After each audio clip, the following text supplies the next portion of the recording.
Hello guys, I hope komeze neza. Ndashaka kubereka pensage y'imodoka. Si pensage y'imodoka ni iki? Wheel alignment.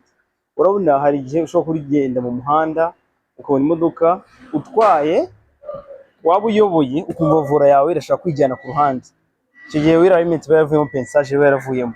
Ndashaka kubereka imashini ikora pensage uburyo ikora. Turaksamuriraho. Dore imodoka hano ni garage iri serious ifite ibyuma bigezweho. Ubundi abenshi bakoresha amafosi ni gutya ushobora gushyiraho imodoka ikadisipureyinga kuri ziriya kamera zo hirya. Iyi ngiyi rero ndashaka kubereka iyi ngiyi igezweho ikorana n'iki cyuma kizamura n'iyi lift y'imodoka. Murabona iyizamura gutya bayishyiraho nk'amakamera. Izi ngizi nizo zerekana mezire z'amapine y'imodoka. Iyi kamera ibikorana n'indi mubona hano. Hari iyi ngiyi mubona ibikorana n'iyaha.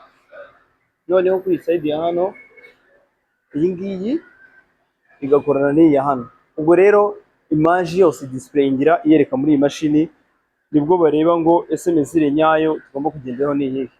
Iyo imodoka ifite pensage nzima iribwa amapine. Urugero nababwiye icyo ni kimwe ugenda ubona imodoka iragutwara ku ruhande, ikindi ujya kubona ukabona ipine hano ryashize uruhande rumwe, hano ukabona ni hazima, aha harashize. Ubwo rero pensage ntabwo irimo neza.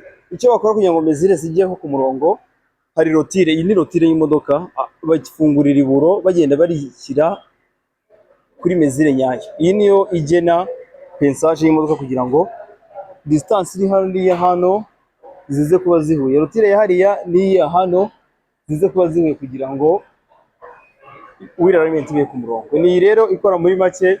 Iyi mashini ibikora hano ni Remera, bakora service nziza, ni karibu mu bagane. Ubwo rero muri make niyo nshaka kubereka kuri ngibi. Iyo waje kuri pensage ugomba no kureba imodoka yawe uko imeze munsi, ukareba ko iyi ni carter ibika amavuta y'imodoka, ukareba ko imodoka yawe idatose. Nuza muri pensage ujye ubyitaho. Iyi ni filtre y'amavuta, ukareba ko itajojoba, ukareba hano hasi hose, ukareba ko n'ahandi na hamwe, ukareba ko hano nta mavuta ashobora kuba acamo. Iyo acamo ugomba kumenyekana ushoka bikoresha, aba ari byiza. Ubwo ibindi ukareba shampoma yawe. Shampoma y'imodoka ni iyi ngiyi exhaust ni isohora. Hano bamwe ibintu byitwa catalyseur bituma imodoka inywa neza. Catalyst zituma imodoka yawe inywa neza kugira ngo ikonsume kwa kuri imodoka itwika bisohoka ari nk'ibyotsi, yegera ku managinga agasuka kuka gake cyane, ari muri imodoka consommation yawe imeze neza. Hano bamwe catalyseur rero kuri iki shampoma yawe rero ugomba kumeka shock itacitse. Iyo yacitse nayo bishobora gutuma imodoka yawe yanywa cyane. Ubwo rero ugomba kumeka shock nayo imeze neza. Murabona shampoma imeze neza y'iyi modoka, nta kanga kakagisi na kamwe. Ni ibintu ushaka kubereka ngo murebe munsi y'imodoka, ese munsi y'imodoka bameze gute nuko pensage ikora. Murakoze cyane. Ibindi ni byinshi tuzajya tubiganira. Murakoze.